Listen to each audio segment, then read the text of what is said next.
2020 թվականի սեպտեմբերի 27-ի Արցախյան երկրորդ պատերազմը մարտադաշտ տարավ մի քանի սերնդի։ Կողք կողքի հաճախ կռվում էին 18 և 60 տարեկանները, որդին և հայրը, հայրն ու պապը։ Շուշեցի Գրիգորյանները ևս առաջին օրից ռազմաճակատում հայտնվեցին։ Որդին ակամա որպես ժամկետային զինծառայող, հայրը կամա որպես կամավորական։ Պատերազմի լուսաբացին առավոտյան 7:15-ին որդին տանկիստ Էրիկ Գրիգորյանը մատաղիսում էր առաջնագծի դիտակետում։ Սնարյադները սկսեցին մեզ վրա թափվել։ Հրաման ստացանք զբաղեցնել մեր դիրքերը, տեխնիկան առաջ տանել։ Ցավոք, մարտի ժամանակ մեր տեխնիկան խփվեց և սկսեցինք պեխոտ կռվել, մյուսներին օգնել և դիրքերը պահել։ Այսօր ԵՄ-ի հետ զրույցում պատմեց մերօրյա հերոսը։ Շուրջ 5 օր կամավորների հետ Թալիշի տակն եմ պահել, սակայն թշնամին շարունակում էր առաջ գալ, ստիպելով, որ հայկական զորքը տեղաշարժվի դեպի Մատաղիս։ Մինչև հոկտեմբերի 23-ի գիշերը Էրիկը Մատաղիսի դիրքերում է եղել։ Հենց այդ գիշեր էլ թշնամին առաջանալու փորձ է արել, սակայն տղերքը չեն զիջել։ Թշնամին ստիպված է եղել կրկին արկերի և հրթիռների օգնությանը դիմել։ Երբ հետաքրքրվում էինք վիրավորվելու, ոտքը կորցնելու պահի մասին, Էրիկը լռում էր, հետո ժպտաց, գլուխը բարձրացրեց և խոստովանեց. «Շատ արյուն էի կորցրել, նույնիսկ զարմանում եմ, որ գիտակցությունս տեղում էր։ Այդ պահին միակ բանը, որ անում էի, գրանատս էի ման գալիս, որ մոտս պահեմ, հանկարծ ողջ պլեն չընկնեմ։ Ամենաշատը դրա մասին էի մտածում, լավ էր մերոնք հասան»։ Վիրավորվելու պահին 3 զինընկեր են եղել։ Էրիկն ու Վահեն վիրավորվել են, երրորդ տղան զոհվել։ Սնարյադի հարվածից աջ ոտքս ծնկից վերև տրաքեց։ Սնարյադը հենց ոտքիս էր ընկել, նաև բազմաթիվ բեկորային վիրավորումներ ստացա։ Եկան, ոտքս ժգուտով կապեցին ու մոտ 1,5-2 կիլոմետր քարշ տալով տարան մեքենայի մեջ դրեցին, մանրամասնում է Էրիկը։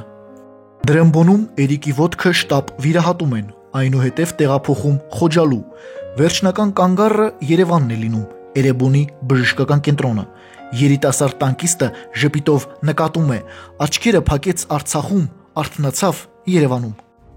Պատերազմում լավ էր, օրական մի քանի թուրք էինք խփում, մեզ համար հանգիստ կռվում էինք, համ գիշերն էինք խփում, համ ցերեկը։ Պատերազմի իմ առաջին քայլերը Ալաշանում եմ արել։ Այդ ժամանակ մեզ մոտ Սեյրան Օհանյանն էր եկել, առաջին դուխը նա է մեզ տվել։ Դրանք ժամանակին իր ազատագրած տարածքներն են եղել։ Հպարտությամբ ընդգծում է զինվորը և շարունակում. «Հիմա շատ եմ լսում փախչող զինվորի մասին, բայց մեզ մոտ նման բան չի եղել, փախնել չկար։ Հաստատ փախնողի վերջը լավ չէր լինի։ Մեզ մոտ ամենավտանգավոր բանը սնունդ բերելն էր, սպասում էինք կամ գիշեր ընկնի, կամ անպամած եղանակ լինի, նոր գնանք ուտելիք բերելու»։ Վիրահատությունից առաջ էլ հասցրել է միայն հորեղբոր հեռախոսահամարը փոխանցել։ Էրեբունի հիվանդանոցում, երբ աչքերը բացել է, առաջինը մորն է տեսել։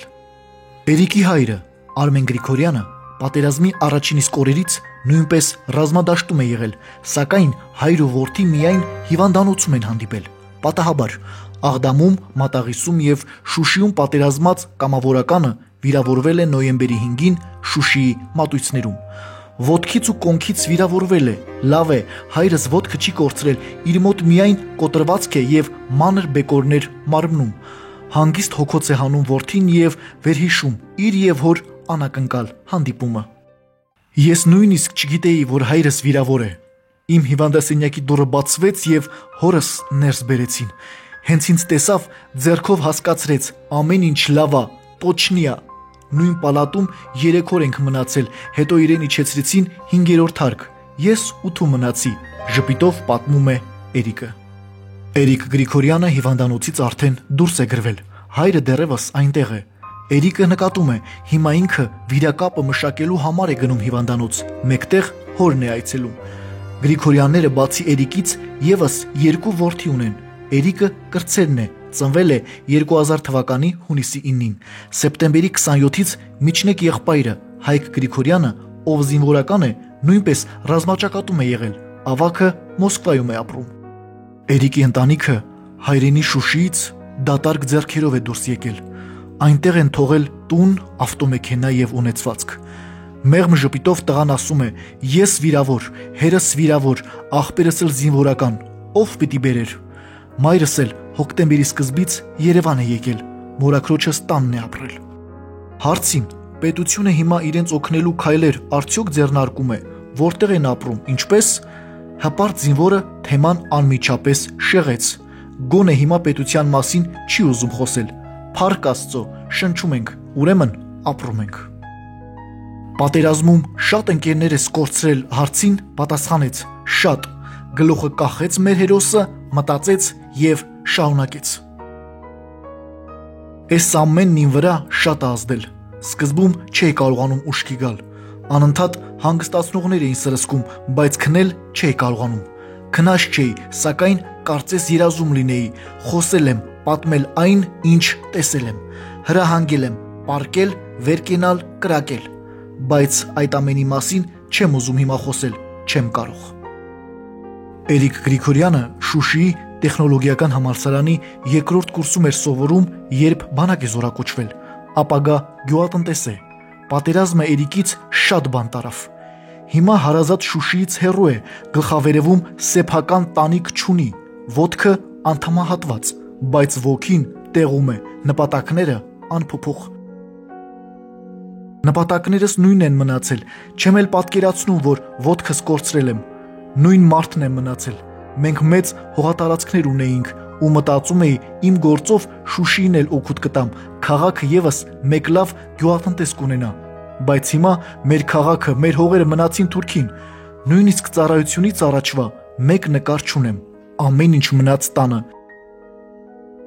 Չէի կարծում, որ պատերազմը այսքան երկար կձգվի եւ այսպես կհանգուցալուծվի։ Մտածում էի քարորիա պատերազմի պես մի քանի օր կտևի, նկատում է նա։ Պատերազմը չի ավարտվել, քանի թուրքը սաղա ոնց կարա պրծնի պատերազմը։ Առանց տատանվելու ասում է այսօր EM-ի հերոս զրուցակիցը եւ կրկին շեշտում, քանի աշխարհում կան հայն ու թուրքը, պատերազմը միշտ էլ լինելու է։ Դե մենք միշտ լինելու ենք ու հիմա մնում է ամեն ինչ անենք, որ թուրքը չլինի։ Տանկիստ Էրիկ Արմենի Գրիգորյանի դժվարության գուցե առաջին փուլն անցել է, սակայն երիտասարդ տղան դեռևս հաղթահարելու հրամայականներ ունի։ Ոտքը պետք է պրոթեզավորվի, Հայաստանում թե Հայաստանից դուրս չգիտի։ Ֆինանսական ինչ միջոցներով է այդ ամենը կյանքի կոչելու, չի պատասխանում, հպարտությունը թույլ չի տալիս խոսել պարտադրված դժվարության մասին։ Միայն նկատում է, անկախ ստեղծված իրավիճակից պետք է ամեն ինչ անի, որ ոտքը ամուր գետնին կպնի։ Կարդում ենք այսօր EM-ում։